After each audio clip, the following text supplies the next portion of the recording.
Dernière édition de Métro News pour cette semaine. Bonsoir à toutes et à tous. Très heureuse de vous retrouver. À la une de l'actualité, la violence persiste à Port-au-Prince environ 2 jours après une journée de tension ayant paralysé la capitale. Des rafales d'armes automatiques ont de nouveau retenti ce vendredi dans plusieurs zones sensibles comme Carrefour-Feuille et Fort-National. Face à l'aggravation de la crise humanitaire, l'ONU lance un appel de 908 millions de dollars pour Haïti en 2025.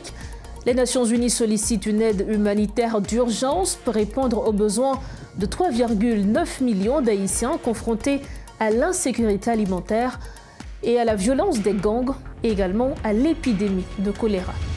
Décès de Franck Etienne, hommage national pour l'écrivain, dramaturge et icône de la culture haïtienne. Multidisciplinaire, Franck Etienne s'est éteint à l'âge de 89 ans, laissant derrière lui un héritage culturel et littéraire. De nombreuses personnalités lui ont rendu hommage, soulignant son engagement indéfectible pour l'éducation et le changement social.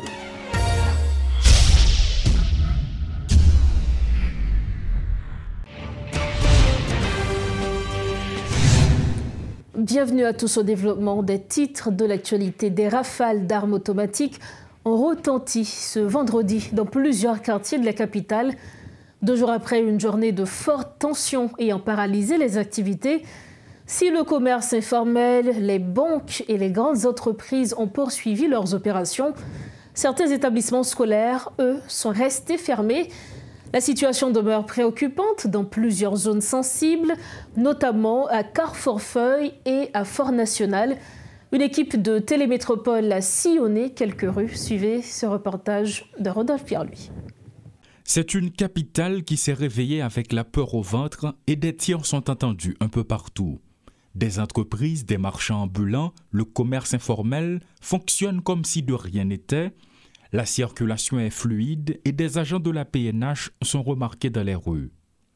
Toutefois, ceci n'empêche pas cela. Des rafales d'armes automatiques retentissent partout, ce qui peut provoquer une situation de panique à tout moment. Un autre élément qui attire l'attention, ce sont des citoyens qui en profitent pour se ravitailler. La vie reprend ses droits malgré les menaces qui planent. Des citoyens ont quand même bravé le danger pour vaquer à leurs occupations. Entre menaces, balles perdues, échanges de tirs, les activités fonctionnent ce vendredi.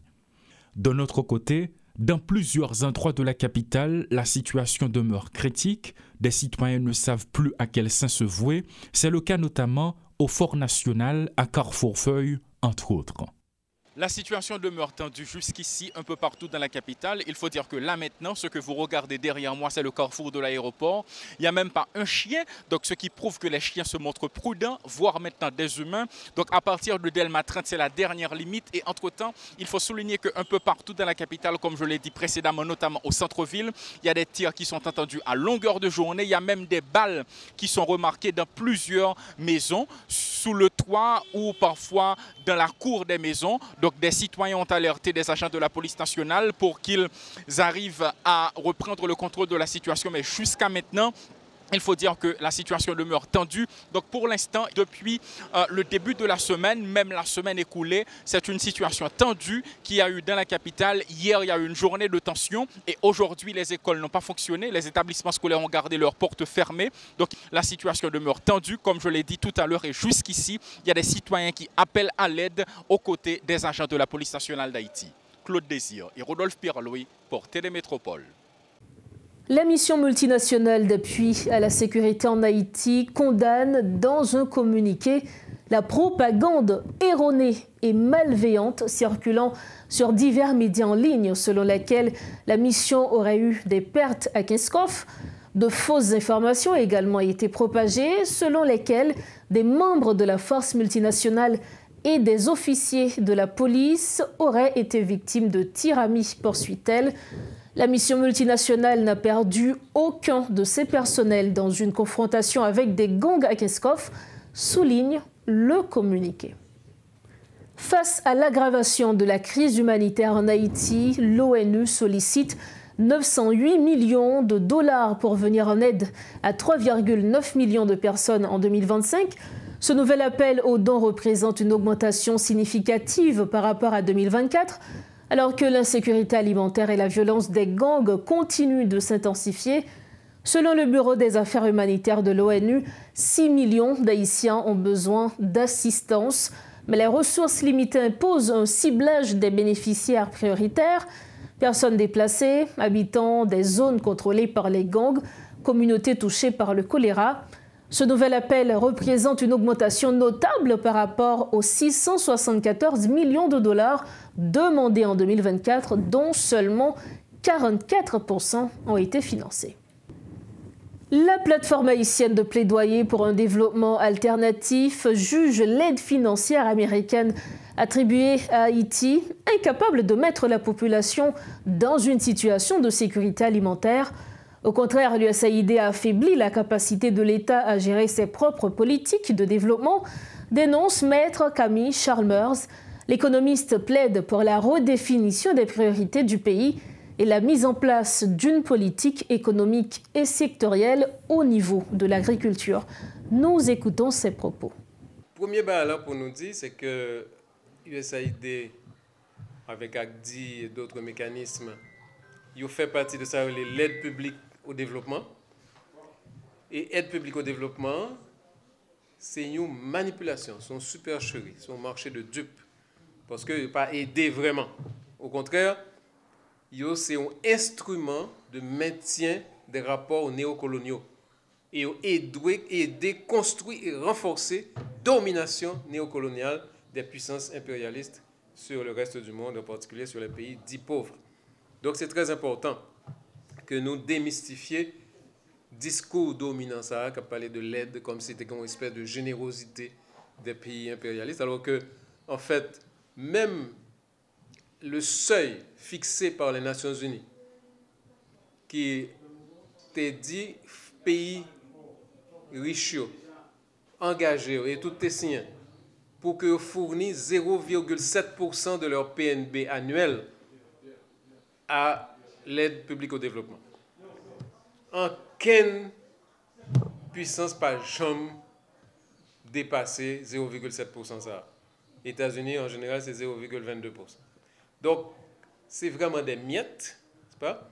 Et en plus, il faut signaler que comme ça, par exemple, USAID qui a géré autour de 40 milliards de dollars américains, ce n'est rien face au transfert massif de richesses qui sont générés du Grand Sud vers les pays centraux du système capitaliste. Et donc, ce n'est rien en comparaison de énormes dettes historiques, écologiques que nous avons gagnées par rapport à nous-mêmes pour génocide, destruction environnementale, crimes de toutes sortes, destruction économique que le capitalisme a généré et qui c'est cause fondamentale de sa pauvreté. Donc, et il faut souligner que l'aide publique au développement gagne un ensemble de conséquences. Une conséquence qu'elle gagne, c'est l'endettement. Et à travers l'endettement et le surendettement, les pays du Sud transfèrent vers les pays du Nord et vers les grandes puissances 5 à 6 fois plus de ressources financières que ça que recevoir au titre de l'aide au développement. Okay? L'icône, par exemple, autour de 540 milliards de dollars américains payés chaque année par les pays du Sud aux pays du Nord et aux institutions financières internationales, alors que ça, les aides publiques au développement, les oscillent autour de 180, 150 milliards de dollars américains. Donc 5 à 6 fois plus de ressources financières sont expédiées du Sud vers le Nord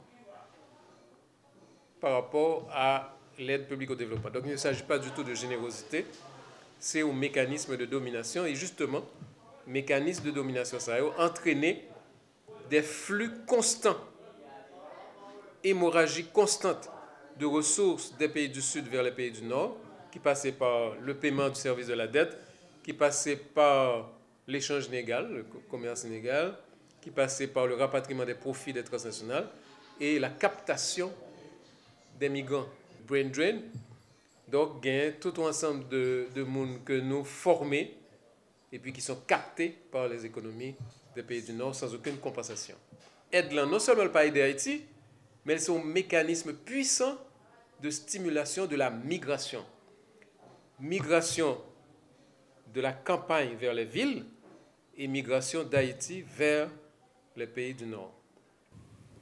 Autre information, la Fédération haïtienne des petites et moyennes entreprises, en partenariat avec le ministère du Commerce et de l'Industrie, s'apprête à lancer un projet de recapitalisation des entreprises informelles affectées par l'insécurité. Ce fonds vise à soutenir la relance de leurs activités économiques sous condition d'intégrer une culture d'entreprise et de rembourser le prêt selon les clauses établies. La présidente de la FAPME, Marie-Annick Mézil-Lérisson, salue l'engagement du MCI et annonce la création d'une commission de pilotage pour assurer le suivi du projet. Comme nous connaissons déjà un pile entrepreneur perdu business, c'est pour ça que l'État, avec FAPME, mettait tête ensemble pour supporter. Travail pour projet de capitalisation commerçant MPM avancé très bien. D'ailleurs, nous avons déjà déclaration ministre Finance et ministre Commerce. Dernière réunion de travail qui fait mardi dans le ministère Finance permet de nous sortir avec bon genre de décision. Tant que l'éclair qu'on y a, l'État décidé d'encadrer le secteur informel là. Secteur commerçant qui perdit toutes sa affaires, tout bien dans le mouvement groupe armé. L'État a mis à disposition secteur un fonds que le secteur est capable de prêter pour relancer le business. Nous bien dit oui, ce n'est pas cadeau. Il est capable de prêter pour relancer le business. C'est un fonds nous sommes capables de prêter sous condition dans une institution financière tant que la banque ou soit coopérative. L'État a créé une loi qui protège le secteur informel. Il va permettre de nous enregistrer facilement et dans le ministère du Commerce et dans le DGI et puis bénéficier de quelques autres avantages. Pour nous avoir accès à COBLA, gagner 2-3 conditions pour ça. Tant que nous avons gagné pour nous formaliser les conditions business, ça veut dire qu'il faut nous faire patente. Pas de COB sans patente. Nous bien dit. Pas de COB sans patente. Il faut tout commerçant, qui est tout gros, qui est tout petit, qui est tout moyen, faut pour participer dans le programme ça, faut pour enregistrer le ministère du Commerce à la DGI pour faciliter gain comme ça prêter pour relancer le business. Autre dossier, le ministère de l'Éducation nationale et de la formation professionnelle a clôturé ce vendredi l'atelier de production du module de formation sur l'éducation à la citoyenneté. Lancé le 10 février, cet atelier s'inscrit dans le cadre des nouvelles matières introduites dans le cursus du 3e cycle fondamental. Désormais intégré au programme de cours, l'éducation à la citoyenneté se veut être un outil pour façonner de nouveaux citoyens dans le pays, rappelle Yves Robin, directeur du MENFP. Et je tiens à exprimer aussi ma profonde gratitude aux cadres du ministère de l'Éducation qui ont travaillé sans relâche pour la réussite de cette initiative. Votre dévouement et votre expertise sont essentiels pour offrir à nos élèves une éducation de qualité. Un grand merci également aux différents partenaires techniques et financiers qui se sont de nous accompagner. Et là encore, que ce soit l'UNESCO, que ce soit un Profito Mondo, évidemment, c'est vraiment bien qu'il faut dire que nous autres, Haïti, et que ce soit l'UNESCO, l'UNICEF, la Banque mondiale, ce sont des institutions du système des Nations Unies qui nous accompagnent dans notre quête d'atteindre des objectifs en figurés dans le plan d'éducation, 2020-2030, que ce soit la question de l'accès des enfants à l'école, que ce soit la question de la qualité de l'enseignement avec une bonne dose de meilleure efficacité interne et de meilleure efficacité externe, sans oublier la question de gouvernance qui est un petit peu transversale. Je souhaite que ce module soit disponible pour toutes les écoles et toutes les communautés afin de sensibiliser les jeunes hommes et jeunes filles. Ces outils pédagogiques incluant les fiches pour les élèves et les guides pour les enseignants seront essentiels pour faciliter le processus d'enseignement et d'apprentissage de ces nouvelles matières. Je vous remercie tous pour votre engagement et vous souhaite une continuation positive et enrichissante dans vos efforts pour améliorer l'éducation en Haïti, que nos travaux contribuent à former des générations de jeunes citoyens éclairés, responsables et engagés pour un avenir meilleur. Nous referme la page nationale de ce journal en nécrologie. L'écrivain Jean-Pierre Basilique Dantor Franck-Étienne d'Argent, dit Franck-Étienne, s'éteint le 20 février à l'âge de 89 ans. Plusieurs personnalités lui ont rendu hommage, saluant son immense contribution à la culture et à l'éducation en Haïti. L'ancien diplomate Pierre-Antoine Louis l'a décrit comme une lumière dans l'obscurité qui pèse sur le pays, tandis que le professeur Victor Benoît a rappelé son engagement pour le changement à travers l'éducation, évoquant même la dette éternelle qu'il lui doit pour lui avoir sauvé la vie sous la dictature. De son côté, le secrétaire d'État à la communication, Benji Tilias, a annoncé des démarches pour organiser des funérailles nationales en l'honneur du défunt. Invité ce vendredi à la rubrique Le Point, il a également évoqué les mesures prévues pour le carnaval. Son nouvelle qui touchait le gouvernement dans le plus haut niveau. Alors, il faut que moi dise, Franck-Étienne, c'est une triple perte pour nous. Non seulement son citoyen haïtien, de grande envergure, son personnage emblématique qui y allait, mais deuxièmement, il faut que moi dise, Franck-Étienne, c'est un peintre, un artiste qui marquait la culture haïtienne et son écrivain tout qui marquait la littérature contemporaine. Et troisièmement, Franck-Étienne, c'est premier ministre de la culture que le pays a gagné dans l'année 1988 sous la présidence du professeur Leslie François Maniga. À ce moment, le ministère n'a pas le ministère de la culture, le ministère des Affaires culturelles. Et le premier monde qui était occupé fonction ça, c'était Franck-Étienne. Dans le niveau de la présidence, il y a une annonce qui fait, le chef du gouvernement fait notre sortie. Dans le niveau du ministère de la Culture et de la Communication, il y a une note de sympathie. Mais jusqu'à présent, nous avons concerté au niveau du gouvernement pour nous garder des possibilités en attendant que nous rentrions en contact avec la famille pour que nous offrions à Franck-Étienne des funérailles nationales. Donc, je pense que par rapport à calibre personnage, il méritait de tels hommages. Il y a un peu de monde dans le ministère de la Culture et de la Communication, de l'ancien ministre, qui au même temps toujours témoigné comment Franck c'était toujours un bon conseiller, qui toujours accompagné dans la fonction. Et matin, je parlé avec l'ancien ministre Josette D'Aguste, qui est le ministre de la Culture, qui a expliqué que Franck-Étienne vient joindre pendant les ministres, il proposé pour l'accompagner, pour dispenser des cours de théâtre et accompagner le théâtre national. Aller dans la ville de province et puis là on dit ok pas un problème Franck, faut que nous ayons un contrat. Franck dit non, il n'a pas besoin absolument rien, c'est ça que il a quitté pour la génération qui va venir, seulement mettons un véhicule disponible pour lui, un chauffeur et pratiquement chaque vendredi Franck qui commence à rentrer dans l'âge, quitter Port-au-Prince, aller dans des villes de province, rencontrer des jeunes écoliers, etc., pour que les enseignent l'art, la peinture, etc. Et les grandes villes de province que les arrivent, puis il y a un écolier qui font portrait de Franck-Étienne. Et Franck-Étienne était très touché par ça. Et portrait ça, il a toujours témoigné que lui mettait dans la chambre.